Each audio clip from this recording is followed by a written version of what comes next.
Pemirsa, pada usia 4 bulan pemerintahannya, Presiden Prabowo Subianto telah melakukan reshuffle minor di Kabinet Merah Putih untuk mengganti Menteri Pendidikan Tinggi, Sains dan Teknologi atau Mendikti-Saintek Satrio Sumantri Brodjonegoro, sekaligus melantik Brian Yuliarto sebagai Mendikti-Saintek yang baru. Kali ini Istana disebut-sebut akan kembali merombak posisi menteri atau melakukan reshuffle. Kapan dan apa pertimbangannya? Kita akan membahasnya bersama pakar komunikasi politik Hendry Satrio. Mas Hensat. Selamat siang Mas Hensat. Assalamualaikum. Selamat siang. Waalaikumsalam. Mas Hensat, jadi dari sejumlah pernyataan Presiden akhir-akhir ini, apakah isu reshuffle memang sudah sangat kuat dan akan terjadi dalam waktu dekat? Gini, kalau tentang reshuffle atau tidak, dan kemudian kira-kira siapa orangnya, ada tiga kategori sebetulnya eh, orang ini atau menteri ini akan diganti atau tidak gitu ya. Ini kategori umum nih. Yang pertama tentang subjektivitas presiden. Ini jatuhnya ya like and dislike gitu ya, suka atau tidak suka. Kemudian yang kedua adalah subjektivitas politis. Jadi subjektivitas politis ini artinya dihitung nih sama presiden nih kekuatan politiknya. Kira-kira kalau orang ini diganti, kekuatan politik saya akan berkurang atau tidak. Nah, yang ketiga objektif tentang kinerja pastinya. Nah, kalau kita berkaca kepada tadi sudah disampaikan di Metro TV bahwa Prabowo pernah melakukan satu kali reshuffle minor, itu kan indikatornya dua tuh sebetulnya. Yang pertama adalah presiden tidak suka menteri yang gaduh. Kemudian yang kedua, presiden tidak suka dengan menteri yang tidak bisa menjaga relasi dengan stakeholdernya. Apa yang terjadi dengan Menteri Pendidikan Tinggi kan dua hal itu. Dia gaduh, kemudian dipersepsikan memicu demonstrasi mahasiswa waktu itu karena ucapannya tentang UKT atau pembayaran uang kuliah lah ya. Kemudian satu lagi dianggap tidak bisa memanage stakeholdernya karena waktu itu kan pegawai di kementerian mendemo dirinya.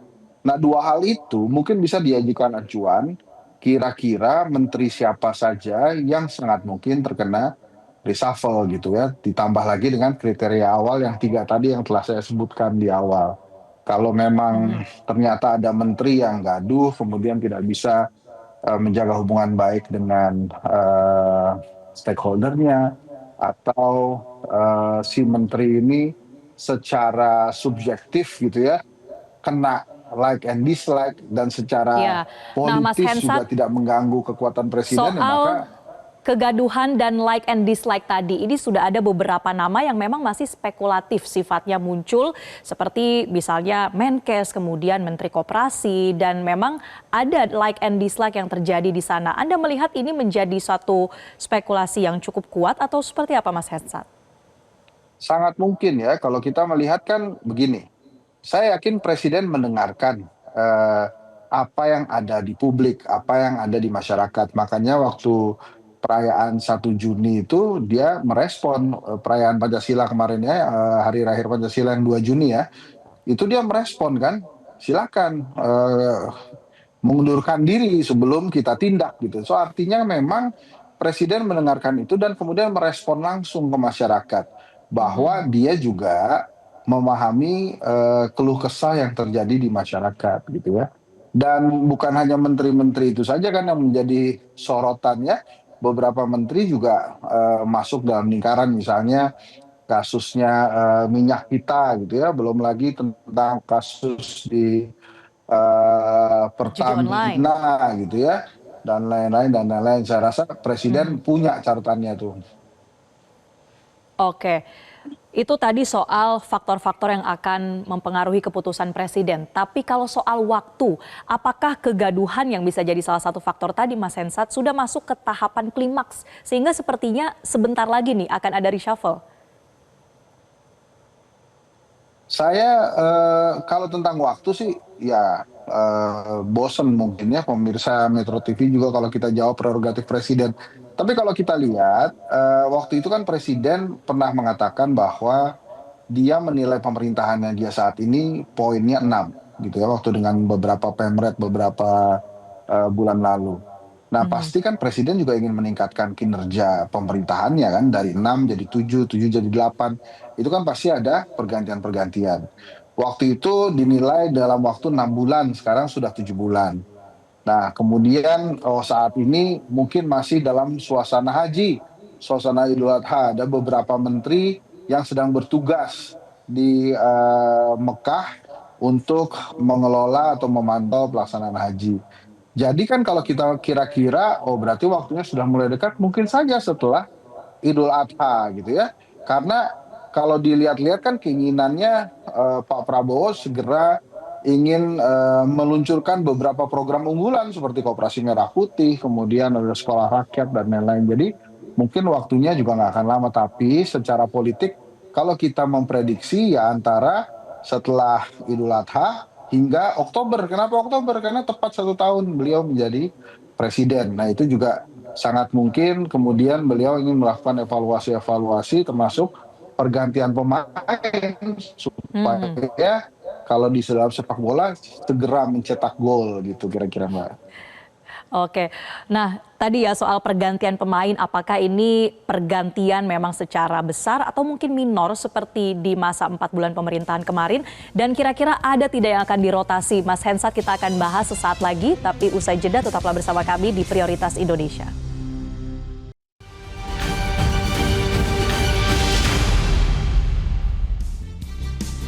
Kembali di Prioritas Indonesia, pemirsa masih bergabung dengan kami pakar komunikasi politik, Mas Henry Satrio. Mas Hensat, kalau di Februari kemarin ini adalah reshuffle jilid 1 yang cukup minor. Kali ini apakah juga akan minor atau justru ada perombakan sampai rotasi di dalam kabinet?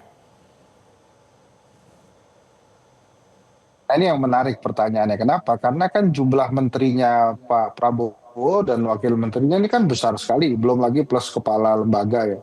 Jadi artinya dengan total kan 108 apa kalau saya nggak salah ya. Itu kalau diganti 20 tuh rasanya masih minor tuh karena dibandingkan seratusan menteri kan 20 masih sedikit tuh. Tapi kalau menurut saya besar kecilnya itu kan sangat tergantung dari kebutuhannya Pak Prabowo. Kalau kita lihat yang gaduh-gaduh atau yang kontroversi kan memang tidak banyak. Selebihnya memang melakukan apa yang terbaik yang harus mereka lakukan. Misalnya, saya rasa menteri-menteri Gerindra cenderung aman. Kalaupun ada pergantian ya mungkin digeser saja.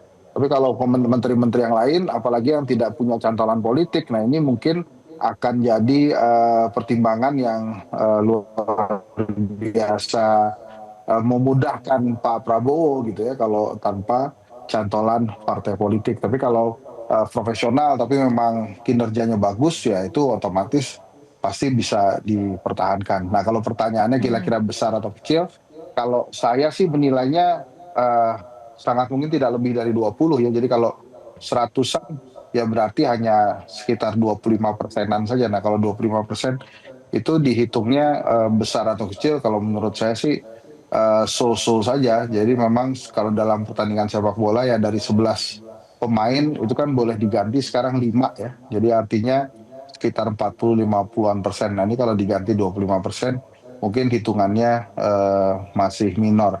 Karena kan perhitungannya juga reshuffle ini mungkin bukan hanya mengganti menteri, tapi juga mengganti beberapa posisi wakil menteri mungkin ya.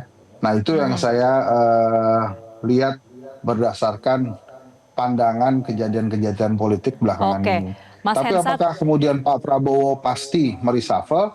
Mhm. Nah, pada saat bertemu dengan para pemret yang pertama, yang banyakkan itu, Pak Prabowo pernah mengatakan dia puas dengan kinerja menteri gitu. Oke, Jadi saat itu kelihatannya cukup dia puas ingin ya. membuat para menterinya nyaman, tapi akhirnya keras. Gimana?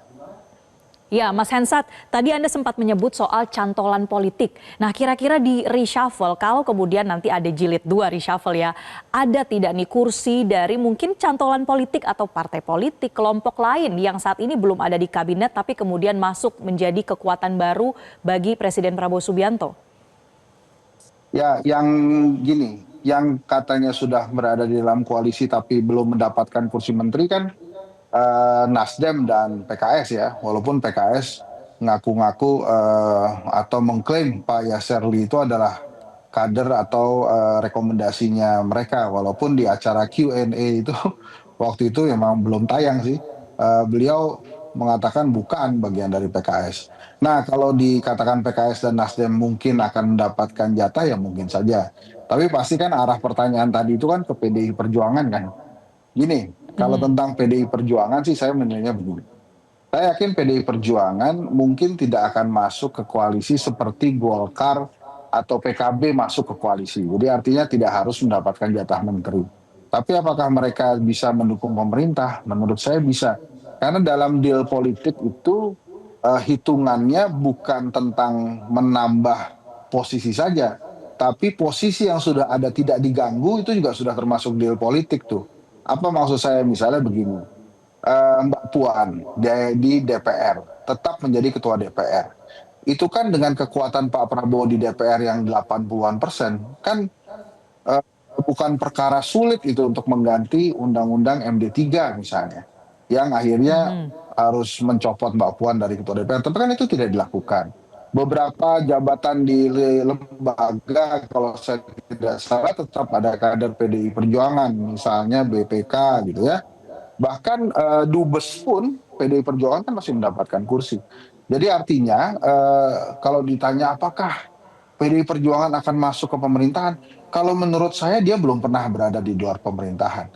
Tidak berada dalam kabinet, ya gitu. Tapi apakah tidak berada dalam pemerintahan? Menurut saya tidak, karena ya itu tadi, dalam deal politik kenikmatan jabatan yang ada tidak diambil saja itu sudah merupakan Baik. deal politik. Jadi kalau kemudian harus mewujudkan ada kader PDI Perjuangan di kabinet baru dikatakan bahwa PDI Perjuangan akan mendukung Pak Prabowo, sih enggak juga. Bahkan kan Oke.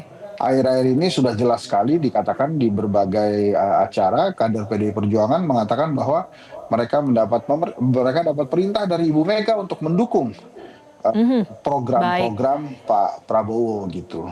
Kita akan lihat bersama ya, Mas Hensat, apakah isu Ya, reshuffle ini akan nanti dilakukan sesuai dengan hak prerogatif dari Presiden Prabowo Subianto. Terima kasih Mas Hendri Satrio, pakar komunikasi politik, sudah bergabung di Prioritas Indonesia.